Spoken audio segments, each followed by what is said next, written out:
50,000 नौकरियां दे के थोड़े सामने खड़ा जी। 50,000 नौकरियां हो गई। भगवंत मान जी की जो नई सरकार है ये नई जॉब्स देने में बहुत अव्वल है। ਮੈਨੂੰ ਇਹ ਨੌਕਰੀ ਪੂਰੀ ਮੈਰਿਟ ਦੇ ਆਧਾਰ ਤੇ ਮਿਲੀ ਹੈ, ਕੋਈ ਸਿਫਾਰਿਸ਼ ਨਹੀਂ ਹੋਈ, ਕੰਮ ਪੂਰੇ ਪਾਰਦਰਸ਼ੀ ਢੰਗ ਦੇ ਨਾਲ ਹੋਇਆ। ਪੰਜਾਬ ਸਰਕਾਰ ਦਾ ਬਹੁਤ ਧੰਨਵਾਦ ਕਰਦਾ ਜਿਨ੍ਹਾਂ ਨੇ ਸਾਨੂੰ ਓਪਰਚੁਨਿਟੀ ਲਿਆ ਕੇ ਦਿੱਤੀ। ਮਕੈਨੀਕਲ ਇੰਜੀਨੀਅਰਸ ਨੂੰ ਵੀ रिक्रूट किया। अब तक 50,000 से अधिक सरकारी नौकरियां युवाओं को प्रदान की जा चुकी हैं।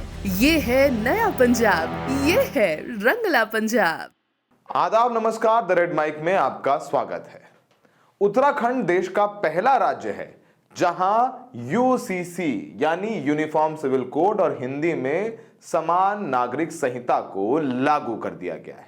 यानी यहां सभी धर्मों के लिए शादी, प्रॉपर्टी से जुड़े नियम एक समान कर दिए गए हैं। यूसीसी लागू होने के बाद उत्तराखंड में अगर दो अडल्ट शादी किए बिना एक साथ रहना चाहते हैं, यानी जिसे लिव इन कहते हैं, और लिव इन में रहना चाहते हैं, तो उसके लिए उन्हें सरकार से इजाजत लेनी होगी, सरकारी पोर्टल में अपना रजिस्ट्रेशन करवाना होगा।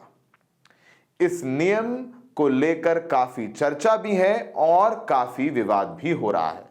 यह भी कहा जा रहा है कि लिव इन रिलेशन के लिए सरकार से अनुमति लेने की वजह से, अगर आप अनुमति ले रहे हैं, सरकार को बता रहे हैं, तो यह नियम आर्टिकल 21 का उल्लंघन है।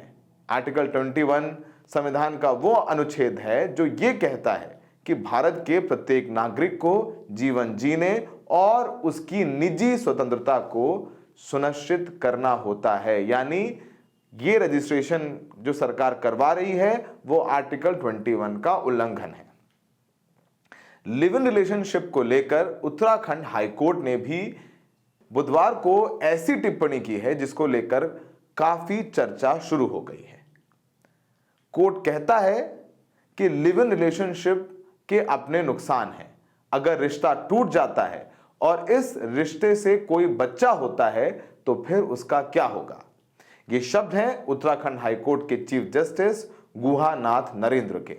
यूनिफॉर्म सिविल कोड 2024 के कुछ प्रावधानों को चुनौती देने वाली याचिका की सुनवाई के दौरान उन्होंने ये बात कही। मामला हाल ही में उत्तराखंड में लागू हुए यूनिफॉर्म सिविल कोड से जुड़ा है। इंडियन एक्सप्रेस की रिपोर्ट के मुताबिक अलमासुद्दीन सिद्दीकी नाम के शख्स की तरफ से अधिवक्ता कार्तिकेय हरिगुप्ता ने हाई कोर्ट में एक याचिका दायर की थी। इस याचिका में याचिकाकर्ता का कहना है कि यूसीसी यानी समान नागरिक संहिता शादी करने के धार्मिक अधिकार पर न सिर्फ बाधा डालता है बल्कि ऐसी शादी को अपराध भी मानता है।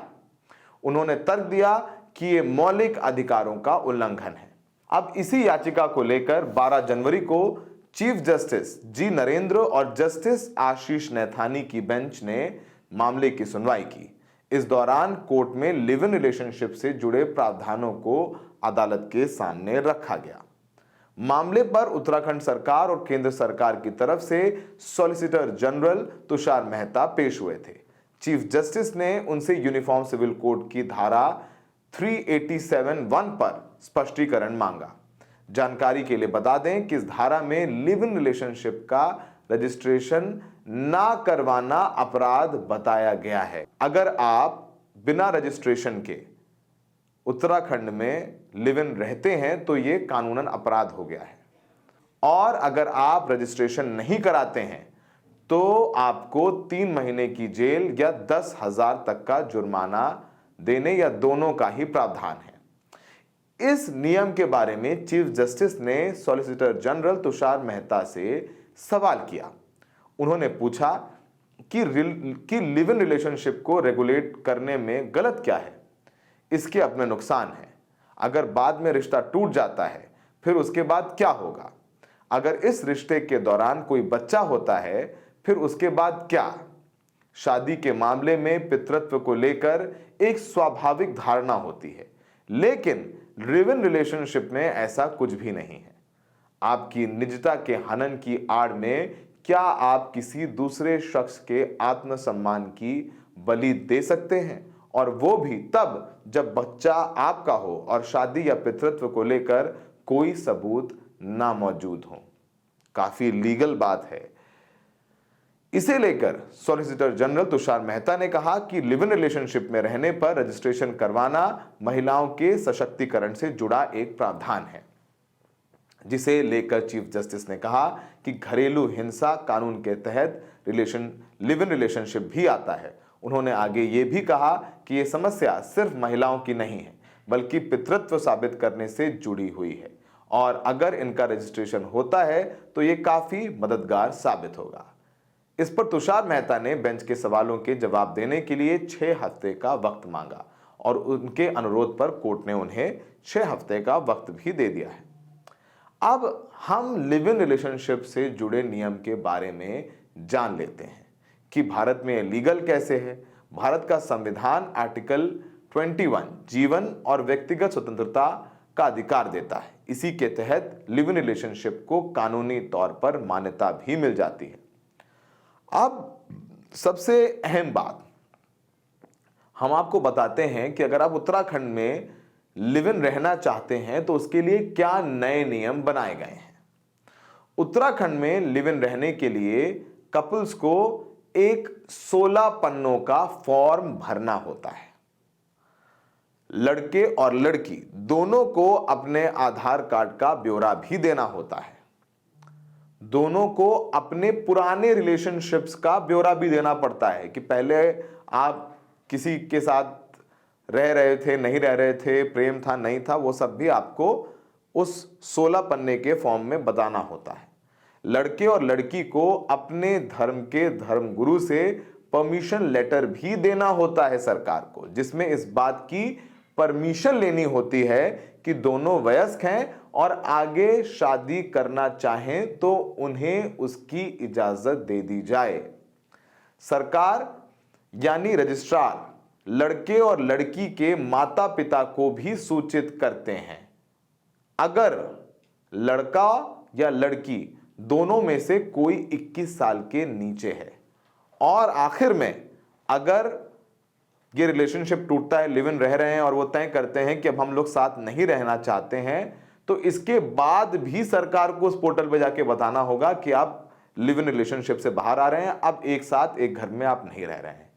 यानी रिलेशनशिप में आप आए और आप एक साथ रहना चाहते हैं उत्तराखंड में, तो पहले सरकार को बताना होगा, और जब आप लिव इन से बाहर आ रहे हैं यानी एक छत के नीचे नहीं रहना चाहते हैं लड़का और लड़की, तो भी आपको सरकार को बताना होगा। इस बात को लेकर काफी विवाद हो रहा है कि ये निजता का जो संविधान में हमें प्रावधान है कि हमें अधिकार है निजता का, उसका उल्लंघन है, राइट टू प्राइवेसी का उल्लंघन है। लेकिन उत्तराखंड सरकार को लगता है कि ये जो नियम है ये महिलाओं के सशक्तिकरण से जुड़े हुए हैं।